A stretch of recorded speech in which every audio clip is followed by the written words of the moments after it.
दोस्तों, अमेरिका ने भारत के सामने एक ऐसा डिफेंस ऑफर रख दिया है जिसे आप साल 2024 का सबसे बड़ा ऑफर कह सकते हैं। असल में भारत करीब 114 नए फाइटर जेट्स खरीदना चाहता है, जहां पर अमेरिका इसी प्रोजेक्ट के तहत अपने F-15EX फाइटर जेट्स के साथ साथ उसमें लगने वाले कुछ एडवांस मिसाइलें ऑफर कर रहा है। हैरानी की बात यह है कि ये मिसाइल अमेरिका से कई और देशों ने मांगी है, लेकिन अमेरिका सिर्फ कुछ गिने चुने देशों को ही ये मिसाइल ऑफर करता है और अब भारत का नाम भी उस लिस्ट में शामिल हो चुका है। दूसरी खबर भारतीय नौसेना से सामने निकल के आ रही है, जहां पर हमने स्वदेशी रूप से एक ऐसी लेजर सिस्टम को डेवलप कर लिया है जो आगे चल के नौसेना की काफी बड़ी मदद करने वाला है। तीसरी खबर भारतीय रिसर्चर से सामने निकल के आ रही है, जहां पर भारत की तरफ से एक ऐसी टेक्नोलॉजी को तैयार किया गया है जिससे हम किसी भी फाइटर जेट को स्टेल्थ फाइटर जेट बना सकते हैं। चौथी खबर भारत के डिफेंस एक्सपोर्ट से सामने निकल के आ रही है, जहां पर कुछ और देशों ने भारत से ब्रह्मोस मिसाइल और कई अलग अलग हथियार खरीदने की डिमांड रखी है।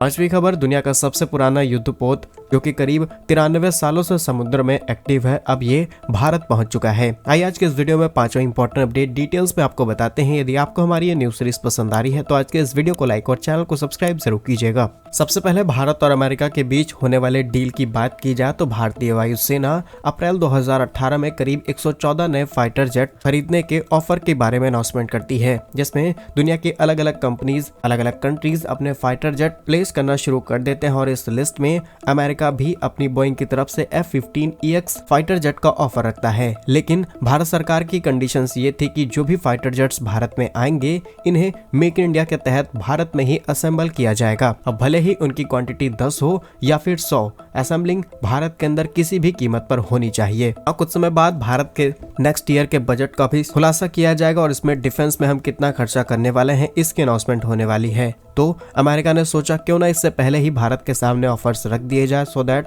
भारत को डिसाइड करने में आसानी हो। लेकिन अमेरिका सिर्फ F-15EX लड़ाकू विमान नहीं बल्कि इसके साथ अपनी एडवांस एम्बर मिसाइलों के रैक का भी ऑफर दे रहा है। ये ऐसी मिसाइल्स हैं जिन्हें आसानी से इस फाइटर जेट में इंटीग्रेट किया जा सकता है और काफी कम स्पेस के साथ ये डिजाइन होती हैं सो दैट एक फाइटर जेट में मल्टीपल मिसाइल्स इंटीग्रेट की जा सकती हैं। डिटेल्स की बात की जाए तो इस फाइटर जेट में हवा से हवा में मार करने वाली 22 मिसाइलों को इंटीग्रेट किया जा सकता है। जैम्बर यानी कि एडवांस मिसाइल और बम इंजेक्शन रैक से बड़ी रैक कहा जाता है। एक रैक के अंदर 4 मिसाइलें रखी जा सकती हैं और F-15EX के अंदर जो उसके विंग्स हैं उसके नीचे 4 एम्बर रैक रखे जा सकते हैं और फाइटर जेट की जो मेन बॉडी है या फिर आप उसे उसका पेट कह सकते हैं उसके नीचे एक रैक लगाई जा सकती है। इसी के साथ 20 लंबी दूरी की AIM-122 मिसाइलें भी ले जा सकता है। सबसे बड़ी बात की विंग टेल पर भी 2 छोटी दूरी की मिसाइलें यानी कि AIM-9X मिसाइलों को आसानी से ले जा सकता है। यानी कि एम्बर रैक लगाने के बाद ये फाइटर जेट 22 मिसाइलों को ले जा सकता है और हवा में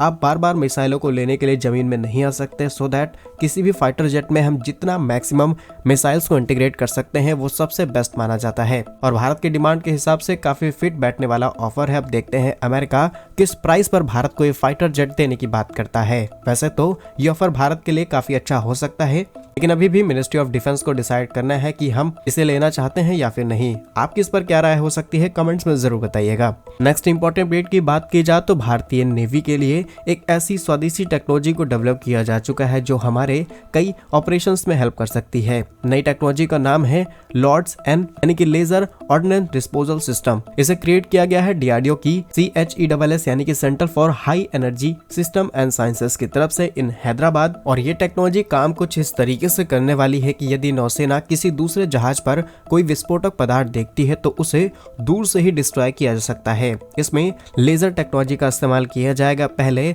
इस तरीके के ऑपरेशंस में ह्यूमंस इस्तेमाल होते थे तो उसमें जान जाने का रिस्क काफी ज्यादा बढ़ जाता था, लेकिन इस तरीके की टेक्नोलॉजीज को दूर से ऑपरेट किया जा सकता है और काफी इफिशिएंट तरीके से उस विस्फोटक पदार्थ को न्यूट्रलाइज किया जा सकता है। फिलहाल के लिए दुनिया के कुछ गिने चुने देशों के अंदर इस टेक्नोलॉजी का इस्तेमाल किया जाता है। भारत चाहता तो इस टेक्नोलॉजी को इंपोर्ट करा के इस्तेमाल कर सकता था, लेकिन DRDO की हेल्प से हमने इसे देश के अंदर ही तैयार कर लिया है। फ्यूचर में हम कई छोटे देशों को इसे इजीली एक्सपोर्ट कर सकते हैं और इसी छोटे छोटे स्टेप्स की वजह से भारत अपने डिफेंस एक्सपोर्ट को बढ़ाने की कोशिश कर रहा है। इस पर आपकी क्या राय है कमेंट्स में जरूर बताइएगा। नेक्स्ट इंपॉर्टेंट भी इंडियन डेवलपमेंट से सामने निकल के आ रही है, जहां पर IIT कानपुर की तरफ से एक ऐसा मटेरियल तैयार किया जा चुका है जिसे किसी भी डिफेंस इक्विपमेंट लाइक जहाज, टैंकर, इन सब पे अगर कोट कर दिया जाए तो वो पूरा का पूरा डिफेंस इक्विपमेंट इनविजिबल हो जाएगा, जैसा कि मिस्टर इंडिया में आपने देखा होगा। सेम इसी तरीके का मटेरियल IIT कानपुर की तरफ से तैयार किया जा चुका है और अब बताया जा रहा है कि भारतीय सेनाओं में अलग अलग डिफेंस इक्विपमेंट में इसे आसानी से लगाया जा सकता है।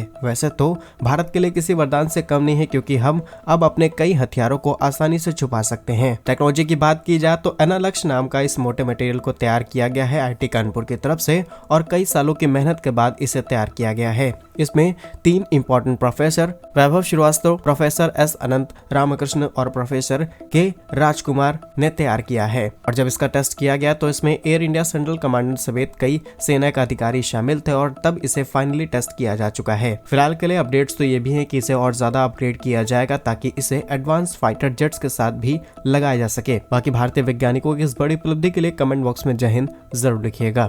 नेक्स्ट इंपॉर्टेंट अपडेट की बात की जाए तो इंडियन डिफेंस का एक्सपोर्ट से सामने निकल के आ रही है, जहां पर भारत लगातार अपने डिफेंस एक्सपोर्ट को बढ़ाता चला जा रहा है। करंटली 85 कंट्रीज है जहां पर भारत छोटे बड़े कई प्रकार के डिफेंस इक्विपमेंट्स एक्सपोर्ट करता है, लेकिन अब उन देशों की संख्या बढ़ने वाली है जहां पर भारत भारी हथियार एक्सपोर्ट करे। आप जानते होंगे फिलीपींस को हमने ब्रह्मोस मिसाइल एक्सपोर्ट की और अब 3 देश लाइन में खड़े हुए हैं जो कि भारत से इसी मिसाइल को खरीदने की तैयारी में है। इसमें पहला देश है UAE, दूसरा है इंडोनेशिया और तीसरा है वियतनाम। ये तीनों ही देश इंटरनली बातचीत करना शुरू कर चुके हैं भारत के साथ ताकि इस मिसाइल को खरीदा जा सके और एक तरीके का इंटरेस्ट भी शो किया जा चुका है। आपको बता दें भारत और रूस ने मिलकर के भारत में ब्रह्मोस मिसाइल को तैयार किया है, जिसे दुनिया की सबसे तेज क्रूज मिसाइल की श्रेणी में रखा जाता है। जहां चीन की बढ़ रही इस गुंडागर्दी को देखते हुए वियतनाम भी अपनी डिफेंस को और ज्यादा इनहेंस करना चाहता है और इसी डर से फिलीपींस ने भी भारत से ब्रह्मोस मिसाइल खरीदी है, लेकिन इतनी क्वांटिटी कम है और रिपोर्ट्स के मुताबिक फिलीपींस अभी 3 और ब्रह्मोस सुपरसोनिक क्रूज मिसाइल खरीद सकता है। फिलहाल के लिए डिफेंस एक्सपर्ट्स के साथ बातचीत शुरू हो चुकी है भारत की। देखें 1 से 2 महीनों में ये बात क्लियर हो जाएगी कि अब कितने वो देश हैं जो भारत से ब्रह्मोस मिसाइल खरीदने वाले हैं। नेक्स्ट इंपॉर्टेंट अपडेट ये सिर्फ इन्फॉर्मेशन के लिए है, जहां पर दुनिया का सबसे पुराना युद्धपोत इस समय भारत पहुंच चुका है। असल में इटली की नौसेना का करीब 93 साल पुराना सेल ट्रेनिंग शिप जिसे STS कहा जाता है, अमेरिगो वेस्पुची से भारत के मुंबई स्थित इंदिरा डॉक पर पहुंचा है। ये दुनिया का सबसे खूबसूरत माना जाने वाला जहाज है जो कि 1 जुलाई 2024 को करीब 250 क्रू मेंबर्स के साथ दूसरे विश्व भ्रमण के लिए निकला है। ये शुरू हुआ था लास पोजिया से और अब ये इस समय भारत में मौजूद है। करीब करीब ये जहाज 32 देशों और 5 महाद्वीपों का भ्रमण करने वाला है। मुंबई इसका 28वां बंदरगाह है। फिलहाल ये शिप कुछ दिन तक मुंबई में रहने वाला है, जहाँ पर फोटोग्राफी और इसकी टेक्नोलॉजी के प्रदर्शन किया जाएगा। एक पूरा का पूरा शो होने वाला है, उसके बाद ये यहाँ से रवाना होने वाला है। कुछ कहना आपका इन सभी खबरों पर कमेंट्स में जरूर बताइए। भारत कैसे ही वीडियोस पाने के लिए वीडियो को लाइक, चैनल को सब्सक्राइब जरूर कीजिए। वंदे मातरम, भारत माता की जय।